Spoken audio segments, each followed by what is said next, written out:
Nous voici le samedi, le jour de, j'allais dire, du Mbongi. Mbongi, vous connaissez ce que c'est, que le Mbongi, c'est aussi le lieu où on est en Quilombo.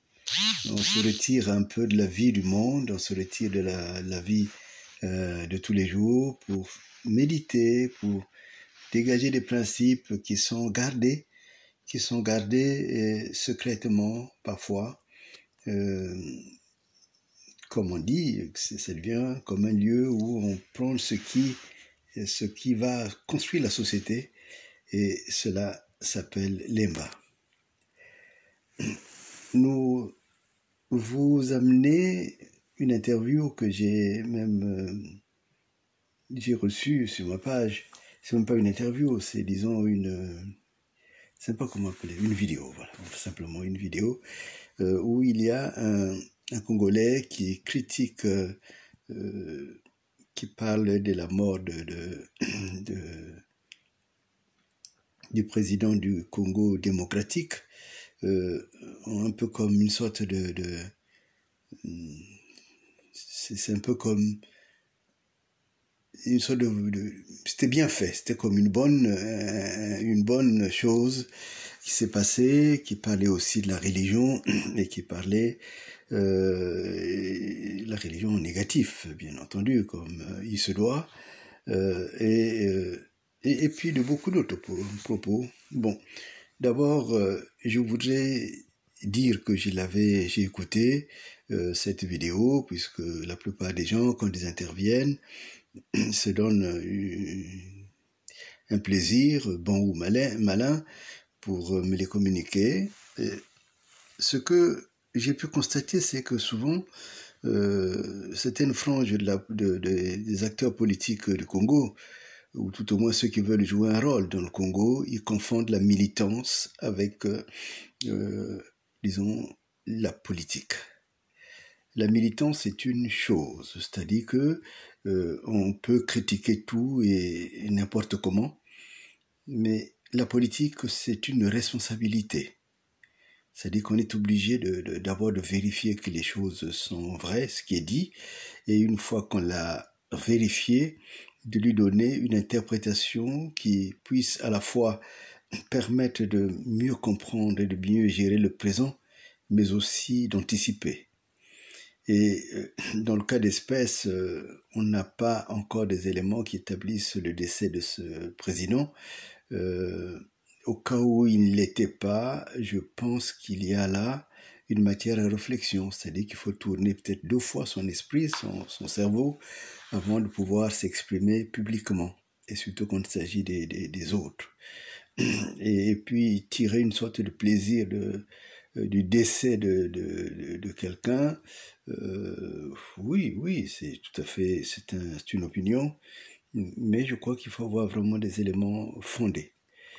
Quant à la critique de la religion, il y a longtemps que j'ai entendu, avant Marx, depuis Marx, et puis ceux qui viennent là et critiquent la religion, ce qu'ils ne savent pas, c'est que la société entière, elle est fondée sur la religion. Et ce qu'ils ne savent pas encore, c'est que le développement est un concept lui-même religieux. C'est ce qu'on appelle le réveil. Souvent, j'en ai parlé, le revivalisme, qui permet d'avoir des comportements qui se traduisent économiquement, socialement, et qui forgent toute une société. C'est un peu ce qu'on appelle le ciel sur la terre.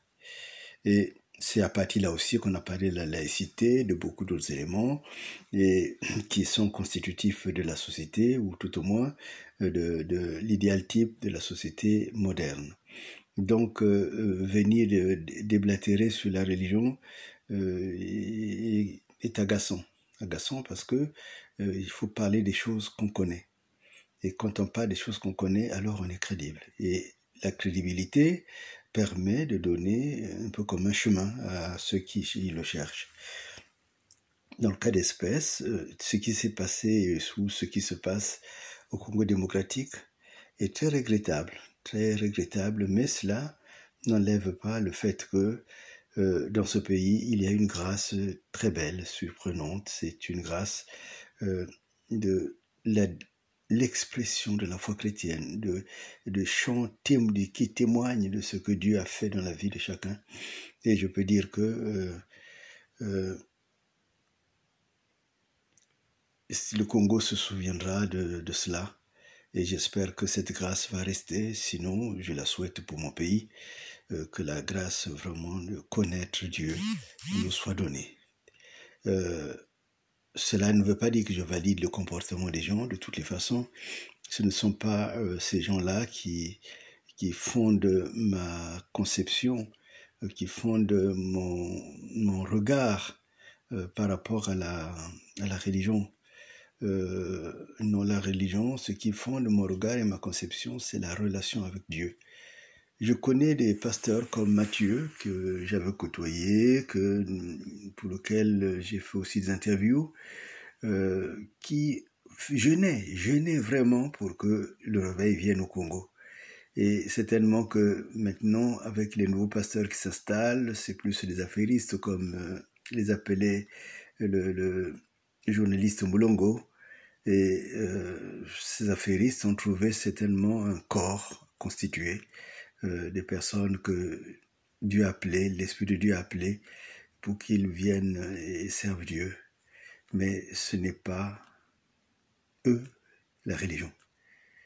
La religion, c'est une relation claire, simple, vitale, entre l'homme et son Créateur. Et cette relation, elle donne une chance de mettre en place une société nouvelle, avec des normes de comportement qui sont nouveaux. Il faudrait savoir que la Bible aussi l'avait prévu. Cela, la Bible, vous le savez, madame, parle beaucoup dit que là où le péché abonde, la grâce aussi surabonde. Donc, il ne faut pas trouver là comme une sorte de prétexte pour jeter au feu toute expression de la foi. La foi est une ferme assurance des choses qu'on espère, une démonstration de celles qu'on ne voit pas.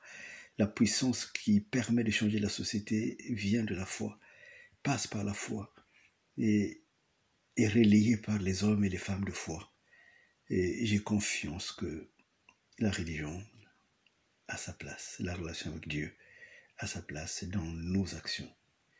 L'autre point, c'est que j'ai appris que dans la même interview, on donnait la reconnaissance par l'UNESCO de qu'on appelle cela,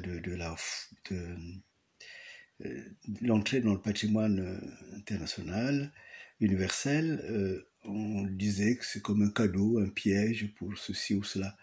Non, c'est là que je dis, non, les événements, la rumba fait ses preuves. La rumba n'est pas un phénomène nouveau. Ce qui est né dans le royaume Congo existe maintenant partout où il y a eu la diaspora noire. Et donc, c'est un patrimoine, en effet, ancien, universel. Et moi, je me réjouis que cela soit né au Congo. Royaume Congo avec un K, ce dont d'ailleurs nous nous souviendrons bientôt. Donc, il faut arriver à savoir raison garder quand on fait de la critique, sinon on entre dans ce que je peux appeler tout simplement de la militance. Et il n'est pas bon que les militants deviennent des hommes politiques, mais il est bon que les hommes politiques ou les femmes politiques soient animés par un esprit militant. Bonne journée.